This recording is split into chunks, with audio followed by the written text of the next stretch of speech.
girls. Thank you for clicking on this video. How are you, little beauties? Go ahead and comment down below a prayer request and something fun you did this week, and we will get started.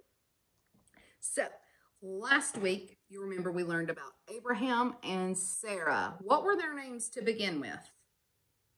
Abram and Sarah. Good. And God changed their names to Abraham and Sarah. And he had promised them a baby. And guess what? We know they had a baby, and his name was Isaac. And God was faithful to keep that promise, even though Sarah was how old? 90. Yes, she was an old lady, and she had a baby. And so today we're going to pick up where Isaac is a grown man. His mother Sarah has died, and Abraham is, of course, extremely up in years. He's a very old man, and he wants to make sure that his son Isaac finds a wonderful wife. So Abraham calls his servant to him and says, I want you to go. I don't want, where we are in Canaan, I don't want a wife for my son among the Canaanites. I want you to go back to my people. I want you to go back where we're from, and I want you to find him a wife there.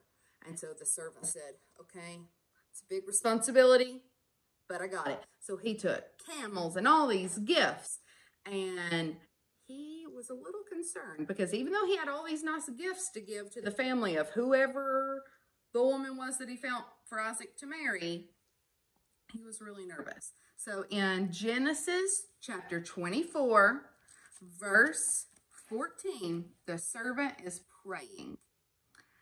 And he said, let it come to pass that the damsel whom I shall say, let down thy pitcher, I pray thee, that I may drink, she shall say, drink, and I will give thy camels to drink also. So he kind of was saying, hey, God, can you give me a little clue? So here's what I want from you, Lord. He said, whoever comes up to the well, whatever damsel, that's a woman, whatever damsel comes up to the well, and I ask her for a drink, and she says, oh, yes, and I'll also give your camels some water. He said, let that be the woman. Let that be our clue that this is where I'm on the right track. And the Bible says in verse 15, and it came to pass before he had done speaking, so before he got the prayer finished, behold, Rebekah came out, who was born to Bethuel, son of Milcah, the wife of Nahor, Abraham's brother, and with her a pitcher upon her shoulder. So this is of Abraham's people, just like he asked. And before the servant even got the prayer finished, God had answered it. And sometimes it's like that. Sometimes it takes a very long time, but sometimes it's instant. And that is awesome when that happens, isn't it? So the servant goes back and meets her family, and they're very kind to him, and he's sitting down to have supper, and he says, before I can eat anything, I need to tell you why I'm here. And he explains to them that he's looking for a wife for Abraham's son, Isaac.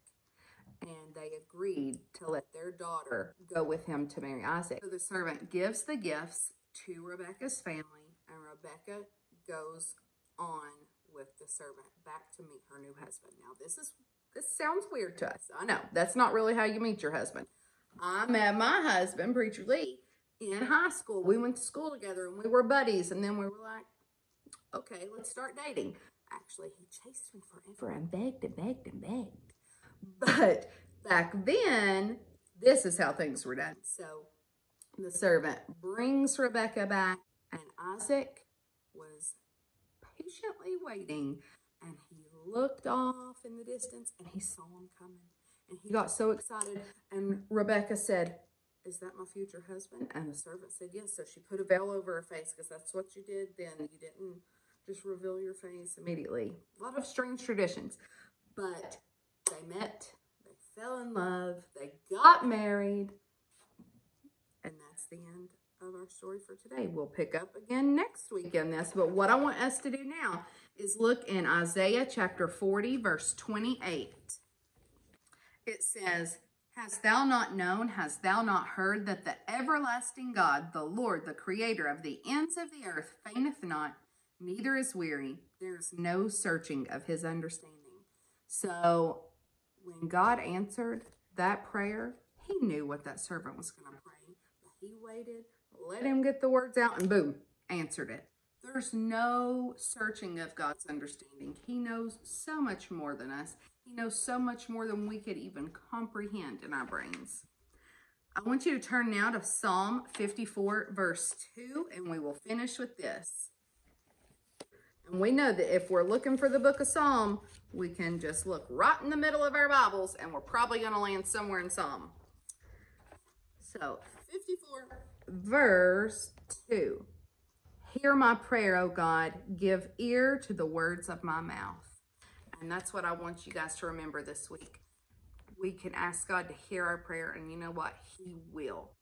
He may not answer instantly, but he will answer in his own time. And he always hears us, even when we think he doesn't. I love you, girls, and I'll see you next week. Bye.